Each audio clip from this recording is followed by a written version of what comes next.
Благодарам.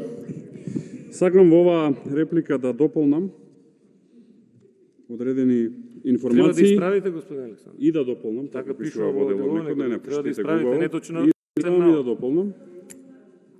Вака излегува дека Димитар Апасиев све што кажал било неточно. Не, јас знам дека сте нервозни, затоа на Божик не држите Ја овдека.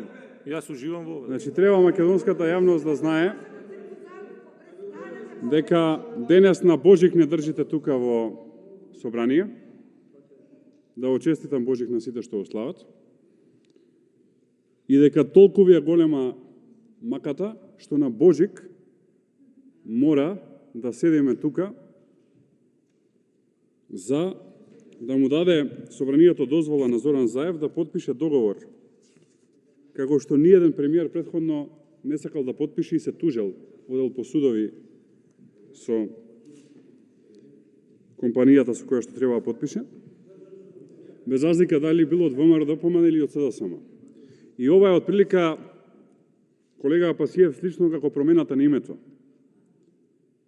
Нити премиерот ВМРО-ДПМН, нити премиерот СДСМ претходно подпишуваше промена на името, нити промена на уставот, и дојде овој се најде најпаметен и подпиша промена на устав со цел промена на име. И еве се овој истиот најпаметен решава да подпише договор кој што ниеден друг премиер, вклучувајќи премиери од неговата партија, претходно не сакал да го подпише, затоа што се за него е пазар. Седнува и се пазари, и откако ќе се испазари, гледа дали му одговара цената. Во делот на промена на името, цената беше да врши политички терор, да му замижуваат меѓународни наблюдувачи на 200 евра подкуп по глас во Струмица, на 9 до 10.000 денари подкуп по глас во Новосело, на фатени живи и уапсени градоначалници на Дојран и на Василево со подкуп,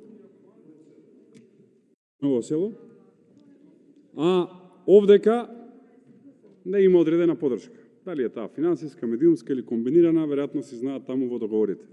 Таков пазарџија имаме, од кој што штетите генерации ќе треба да ги решаваат, затоа што за само 2 години без камен да стават, еве тука е министерот за транспорт и врски, камен нема да стават годинава, мост нема да изградат, претходнава исто не изградија, 1,6 милиарди ја задолжуваат Македонија. 1,6 милиарди дупка за 2 години без камен да стават.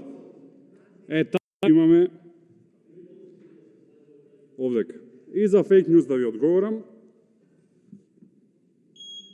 Ја прв кажав многу работи, се остварија, почекайте и за оваа последнава за која што гледам сега многу се радувате, да не се изненадите втора половина на јануар или прва половина на февруар. Благодарам.